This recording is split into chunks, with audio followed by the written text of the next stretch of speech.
Dostlar, hər kəsə salam olsun. Bu gün sizlərlə məhkəmələr və hakimlər haqqında Azərbaycan Respublikası qanunundan sual-cavaba baxacağıq. Qeyd edim ki, bundan əvvəl də digər qanunlar haqqında bu formatda videolar çəkmişəm. O videolara da playlist hissəsindən keçid edərək oradan baxa bilərsiniz. Əlavə olaraq bu videonun, belə deyək, PDF-in mənim Telegram və WhatsApp qrupuma üzv olaraq əldə edə bilərsiniz. Həmin qrupların link hissəsini isə videonun aşağı hissəsində yerləşdirəcəm. Gəlin vaxt itirmədən keçək biz suallarımıza.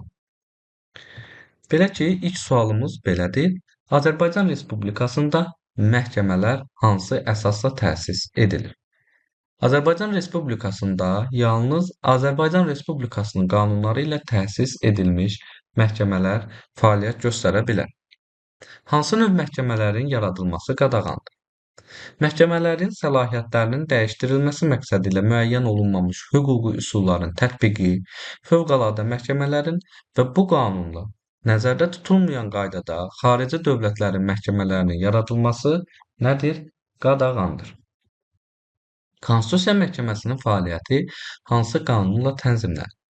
Konstitusiya Məhkəməsinin fəaliyyəti və hakimlərin statusu Konstitusiya Məhkəməsi haqqında Azərbaycan Respublikasının qanunu ilə müəyyən olunur. Azərbaycan Respublikasının məhkəmələrinin əsas fəaliyyəti nəyə yönəlir? Onların fəaliyyəti yalnız ədalət mühakiməsinin və qanunvericiliklə müəyyən edilmiş hallarda məhkəmə nəzarətinin həyata keçirilməsinə yönəlmişdir. Daha sonra məhkəmələr ədalət mühakiməsini həyata keçirərkən hansı hüquqları müdafiə edir? Məhkəmələr insan və vətəndaş hüquq azadlıqlarını mülkiyyət formasından asılı olmayaraq müəssisələrin, təşkilatların, siyasi partiyaların və digər hüquqi şəxslərin hüquq və qanuni mənafələrini müdafiə edir. Məhkəmələrin üzərinə əlavə vəzifələr qoyula bilər. Məhkəmələrin üzərinə başqa vəzifələrin qoyulması yol verilməzdir.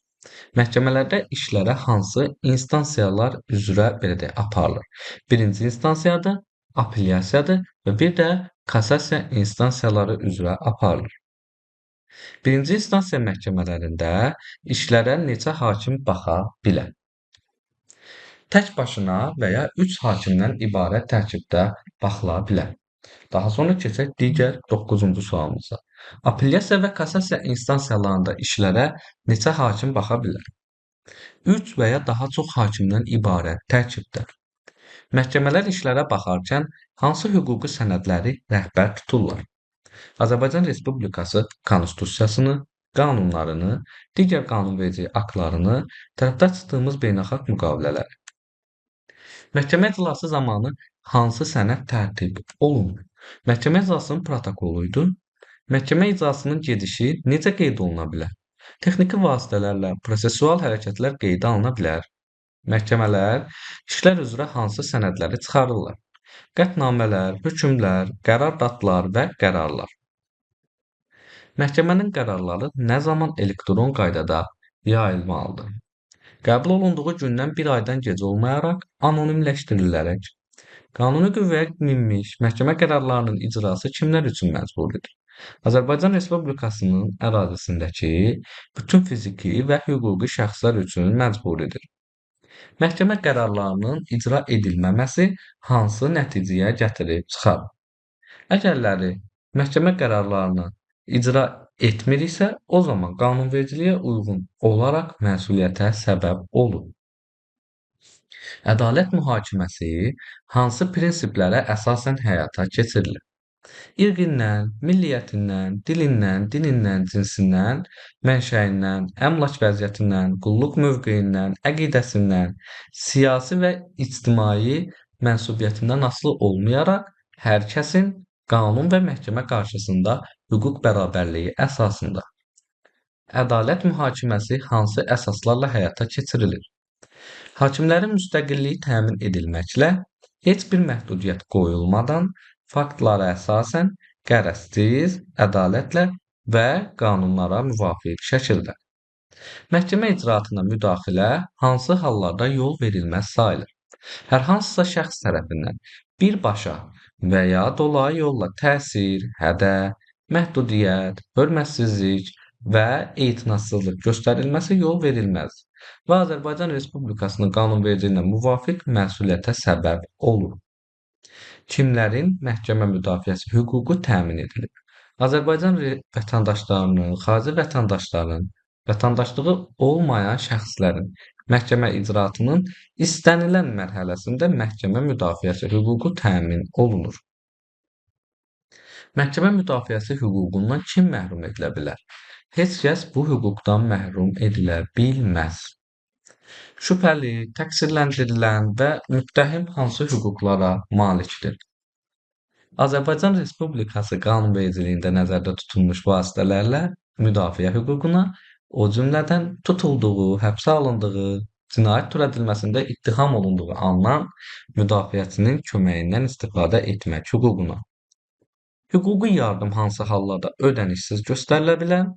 Azərbaycan Respublikası Konstitusiyasının 61-ci maddəsinin 2-ci hissəsinə uyğun olaraq qanunla nəzərdə tutulmuş hallarda hüquqi yardım ödənişsiz dövlət hesabına göstərilir. Bəs təqsirsizlik prezumpsiyası nədir və hansı prinsipə əsaslanır? Təqsirsizlik prezumpsiyası şəxsin təqsiri məhkəmə qərarı ilə sübut olunana qədər təqsirsiz sayılması prinsipidir və Azərbaycan Respublikasının Konstitusiyasının 63-cü maddəsinə əsaslanır.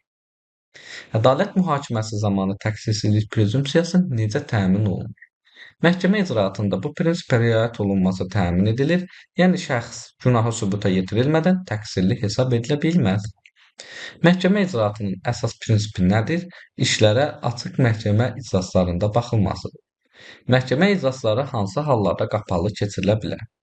Konstitusiyanın 127-ci maddəsinin 5-ci hissəsinə əsasən, işlərə məhkəmənin qapalı iclaslarında o halda verilir ki, məhkəmə açıq icraatın dövlət, peşə və kommersiya sirrinin açılmasına səbəb olacağını güman edir, ya da vətəndaşların şəxsi və ya ailə həyatının məxfiliyini qorumaq zərurətinin mövcudluğunu müəyyən edir. Cinayət işlərinin qiyabi məhkəmə icraatına nə zaman yol verilir? Qanunda nəzərdə tutulmuş istisna hallarda. Məhkəmə qərarları necə elan olunur? Bütün hallarda məhkəmə qərarları açıq şəkildə elan edilir. Azərbaycan Respublikasında məhkəmə icraatı hansı prinsipə əsaslanır? Çəkişmə prinsipi və tərəflərin hüquq bərabərliyi əsasında həyata keçirilir. Çəkişmə prinsipi hansı konstitusiya maddəsinə əsaslanır? Bu, Azərbaycan Respublikasının Konstitusiyasının 127-ci maddəsinin 7-ci hissəsinə əsaslanır. Məhkəmə icraatının aparıldığı dili nə ilə müəyyən edilir? Azərbaycan Respublikası Konstitusiyasının 127-ci maddəsinin 10-cu hissəsi ilə.